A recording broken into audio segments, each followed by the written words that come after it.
Yagami Minato से कहता है कि उसे अपने पास्ट के बारे में सोचना चाहिए। शायद उसकी पुरानी मेमोरीज में उसकी सीलिंग पावर का कोई सीक्रेट छुपा हो। ये सुनकर मिनाटो अपने बचपन को याद करने लगता है, जब वो सिर्फ 5 साल का था। तब उसने पहली बार एक सुपर नेचुरल चीज देखी थी। उसने अपने दादाजी के घर में एक छोटी सी और क्यूट स्पिरिट गर्ल देखी थी। उसे देखकर वो एक्साइटेड होकर तुरंत दादाजी के पास भागा। जब उसने अपनी पावर दिखाई तो दादाजी समझ गए कि वो बिरासी उसे थैंक्स बोल रही है। मिनाटो हैरान रह गया क्योंकि उसके दादाजी भी उसे देख सकते थे। तब उसे पता चला कि बरासी एक योकाई थी जो उनके घर में कई सेंचुरीज से रह रही थी। उसके बाद मिनाटो बरासी के साथ नॉर्मल बच्चों की तरह खेलने लगा। फिर उसे पता चला कि दादाजी सिर्फ योकाई ही नहीं बल्कि ऐसे स्पिरिट्स भी देख सकते थे जिन्हें उनकी पावरफुल आइज भी नहीं देख सकती थी। कुछ समय बाद उसकी मुलाकात ही नाम के एक मंकी जैसे योकाई से हुई। शुरुआत में ही उसे बहुत परेशान करता था। वो बार-बार उसकी टोपी चुरा लेता था। ब परेशान होकर मिनाटो दादाजी के पास कंप्लेंट करने गया, तो उन्होंने कहा कि उसे ही से फ्रेंडशिप कर लेनी चाहिए। अगले दिन मिनाटो उसकी पसंद का स्वीट लेकर आया। ही ने फिर से टोपी चुरा ली, लेकिन मिनाटो इस बार मिनाटो ने कहा कि वो बिना टोपी लौटाए उसे स्वीट नहीं देगा। और उसका एक अच्छा दोस्त था जिसका नाम रनारू था। एक गर्म समय के डे दोनों स्कूल से घर लौट रहे थे। रोनाल्डो हीट से परेशान हो गया था, इसलिए मनाटो ने उसे सेब आइस दिलाने ले गया। दोनों ने सेब आइस खाई, लेकिन रोनाल्डो फिर भी बोलता रहा कि उसे ठंडक महसूस नहीं हो रही। तभी अचानक आसमान काला पड़ गया। मिनाटो ने देखा कि पास में एक जायंट और डेंजरस योकाई खड़ा है। उसे उसके दादाजी की वार्निंग याद आई कि डेंजरस योकाई दिखे तो तुरंत भाग जाना। उसने रोनाल्डो को अपने घर भागने को कहा, लेकिन कुछ कह नहीं पाया। तभी उसे जायंट योकाई ने दोनों को नोटिस कर लिया। मिनाटो डरकर बस सिचुएशन के लिए तैयार हो गया। उसी समय एक अजीब आदमी योकाई आया और अचानक वहां आया। जब मिनाटो ने दोबारा देखा तो योकाई गायब हो गया था। वो आदमी दोनों लड़कों के घर जाकर कूल होने को कहता है और पूछता है कि टाउन में कोई हॉट स्प्रिंग है। पूछता है कि शायद उसने पहले से ही रूम बुक किया होगा, लेकिन वो आदमी मना कर देता है। रनारू बताता है कि टूरिस्ट बहुत होने की वजह से यहाँ रूम मिलना मुश्किल है। तब वो आदमी कहता है कि वो मनाटो के साथ एक एक रूम में रुक जाएगा। मनाटो हैरान हो जाता है क्योंकि उनके इन में कोई उन्हें इनके बारे में कैसे पता चला। जब वो इन पहुंचते हैं तो अचानक से एक गेस्ट रूम छोड़ देता है और उस आदमी को रहने के लिए जगह मिल जाती है।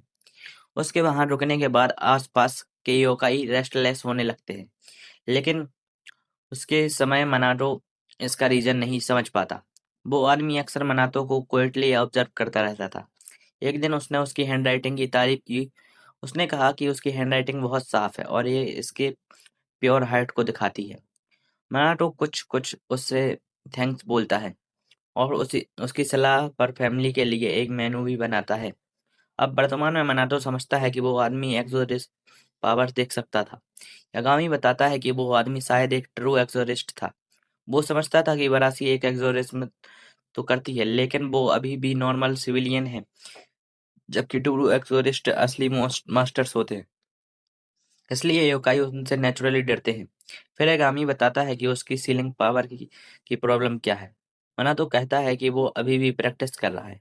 तब यागामी उसे हर दिन हिंट देता है कि आजकल उसकी मेमोरीज ही और उसे आदमी के प्योर हार्ट वाली बात याद दिलाता है।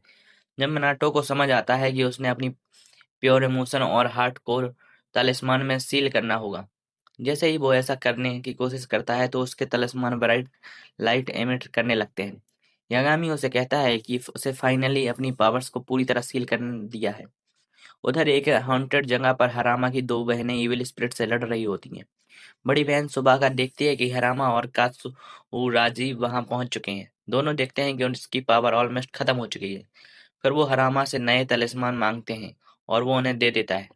हरामा और कात्सुराजी के पीछे कुछ और लड़कियां भागती हुई दिखाई देती हैं, जबकि उनके पीछे बहुत सारे इविल स्पिरिट लगे होते हैं। हरामा तुरंत उन्हें तलिस्मान देता है और लड़कियां उनका इस्तेमाल करके स्पिरिट्स को खत्म कर देती हैं। लड़ाई खत्म हो जाती है और दोनों आराम से वेकेशन प्लान की बातें करने लगती हैं, जैसे अभी-अभी कुछ हुआ ही नहीं हो। उनकी इस अनप्रोडक्टिबिलिटी एटीट्यूड को देखकर हरामा कासुराजी शॉक हो जाते हैं, लेकिन कुछ नहीं बोलते। तभी सुबाका हरामा से पूछती है क्या उसके पास और तलिस्मान है? हरामा कहता है कि सारे तलिस्मान खत्म हो चुके हैं। अब वो उसे मिनाटो से नए तलिस्मान लेने भेजती है। जैसे ही हरामा जाने लगता है, बाकी लड़कियां मिनाटो के पास चली जाती हैं और यागामी जवाब नहीं दे पाता। जबकि उसकी बहन मजाक में कहती है कि वो जल्दी ही नहीं कर सकता। इसके बाद हरामा मनातो के घर पहुंचता है। अंदर कदम रखते ही उसकी बॉडी पर भारी प्रेशर महसूस होता है। वो समझ जाता है कि घर में स्पिरिट्स पहले से जाना बढ़ चुके हैं। बड़ी मुश्किल से वह मनाटो तक पहुंचता है। मनाटो उसकी हालत देखकर पूछता है क्या हुआ, लेकिन हरामा सीधे नए तलिस्मान मांगने लगता है। उसी समय बॉन्ड में पानी अचानक उछलने लगता है। हरामा सोचता है कि कोई इविल स्पिरिट हमला कर रही है, लेकिन मनातो बताता है कि यहाँ कोई इविल स्पिरिट नहीं है, बस रेई सिर्फ खेल रहा है। मनाटो अपनी नई सीलिंग तलिस्मान दिखाता है और बताता है कि अब उसकी पावर सही तरीके से सील हो रही है, इसलिए तलिस्मान ज्यादा देर तक चलेंगे। हरामा खुश होकर उन्हें ले जाता है। अब मनाटो उसे बताता है कि उसकी हाइट को वो दोनों उसके हालत से मदद करने को सोचते हैं। राइजन और फूजन दोनों हरामा की मदद करने के बारे में सोचते हैं। जैसे ही राइजन इलेक्ट्रोथेरेपी पर उसके मदद करने की ठीक करने का आइडिया देता है, मनाटो हरामा से कहता है कि उसे स्पा मसाज जैसा ट्रीटमेंट मिलेगा, लेकिन अगले ही पल वटेरा जोरदार शॉक देता है, जिससे हरामा बेहोश हो जाता है। राइजन को समझ ही नहीं आता कि उसने जरूरत से ज्यादा वोल्टेज इस्तेमाल कर दिया है। बाद में वो मिनाटो उसे घर छोड़ देता है और फिर आगामी के साथ शॉपिंग के लिए निकल जाता है। रास्ते में मिनाटो के आसपास बहुत ज्यादा रेसेंटमेंट महसूस होता है और वो रुक कर देखने लगता है, लेकिन तभी अचानक पीछे एक अबॉन्डेंट पोर्टल खुल जाता है और दोनों उसके अंदर खींचे चले जाते हैं। अंदर पहुंचकर वो खुद को एक अंधेरी और घुटन भरी केव में पाते हैं।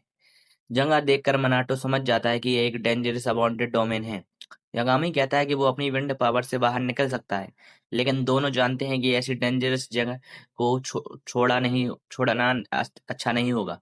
इसलिए वो डोमेन के ओनर को ढूंढ निकालते हैं और कुछ देर बाद एक पुरानी स्क्वाड मिलती है, जिसके आसपास बहुत ज्यादा हेट्रेड भरी होती है।